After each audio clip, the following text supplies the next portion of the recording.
Euzubillahimineşşeytanirracim. Bismillahirrahmanirrahim. Elhamdülillahi Rabbil alemin. Ve salatu ve selamu ala eşrefil enbiyayı vel mürselin. Seyyidina Muhammedin ve ala alihi ve ashabihi ecma'in. Allah nasip kısmet ederse yarın akşam İsra ve Miraç kandilini hep beraber kutlayacağız. İsra ve Miraç ne demek? İsra, Hazreti Peygamber sallallahu aleyhi ve sellem Efendimizin Mescid-i Haram'dan Mescid-i Aksa'ya gece yolculuk yaptırılması manasına gelir. Miraç ise Mescid-i Aksa'dan ila Sidretil Münteha dediğimiz, bizim tam olarak idrak edemediğimiz bir noktada Hazreti Peygamber sallallahu aleyhi ve sellem Efendimizin Allah-u Teala ile buluşması, kavuşması manasına gelmektedir.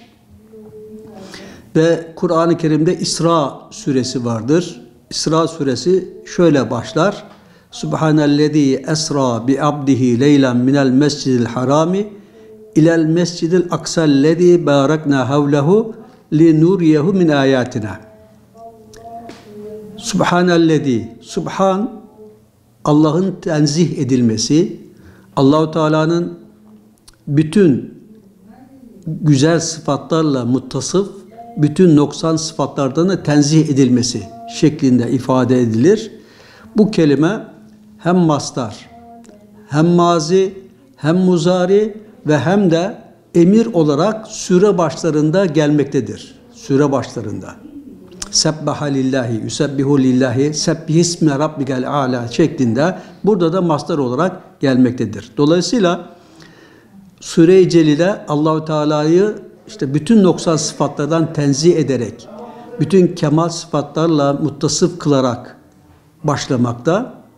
Sonra Esra bi abdihi, kulunu gece yürüttü, leylen gece, minel mescidil haram, Mescid-i Haram'dan. Yani bu yolculuğun ilk noktası Mescid-i Haram. Daha sonra ikinci durağı, ikinci noktası minel mescidil harami ilel mescidil aksa. Mescid-i Aksa'dır. Yani Allahu Teala Celle Celaluhu kendi kulunu, işte Peygamber sallallahu aleyhi ve sellem Efendimiz'i Mescid-i Haram'dan doğrudan kendisine getirebilirdi. Ancak önce Mescid-i Aksa'ya uğrattı.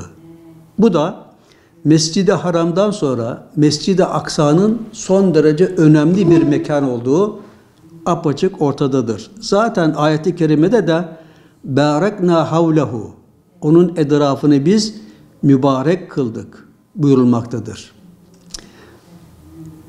Yeryüzünde ilk bina edilen mescidin Kabe olduğu hadislerde ifade edilir. İkincisinin ise Mescid-i Aksa. Dolayısıyla Mescid-i Aksa müminler için çok önemli bir mevkidir, çok önemli bir yerdir. Müslümanların ilk kıblesidir. Dolayısıyla Mescid-i Aksa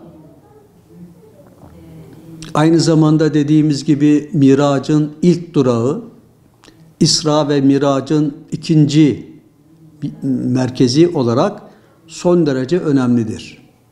Tarihte baktığımız zaman da bu Mescid-i Aksa'yı gerek Yahudiler, gerek Hristiyanlar hep önemsemişlerdir. Yani üç dinin ortak kutsal yeri sayılmaktadır ve tarihte bunların savaşı, bunların mücadelesini görmekteyiz.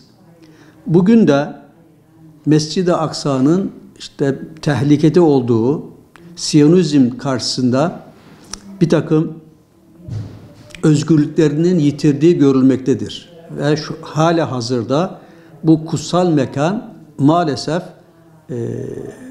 Siyonist Yahudiler tarafından işgal edilmekte ve oranın halkı gerek şehit edilip gerekse hicrete zorlanarak oraları kendileri elde etmek istiyorlar. Tabii bu onların senelerdir bir ideali.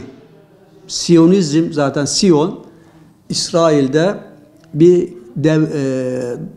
dağın adıdır.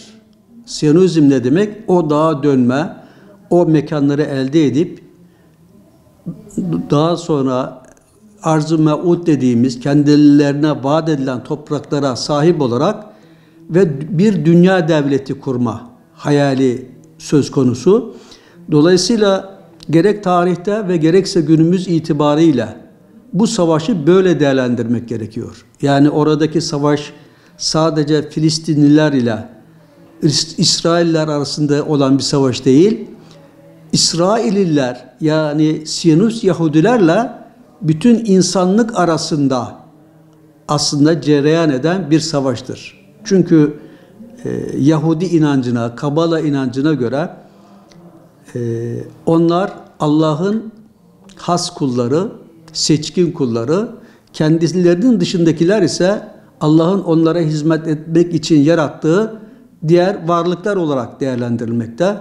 Dolayısıyla böyle bir ideale, yani bütün insanları köleleştirme, kendilerine hizmet ettirme şeklinde bir algının neticesi olarak da işte dünyaya hakim olma şeklinde çalışmaları var. Bu gerek tarihte gerekse bugün açık olarak görülüyor. Bunu siyasi olarak, ekonomik olarak gene gerçekleştirdikleri kısmen görülmekte diyorum ve bütün ümmetin İsra ve Miraç kandilini tebrik ediyorum.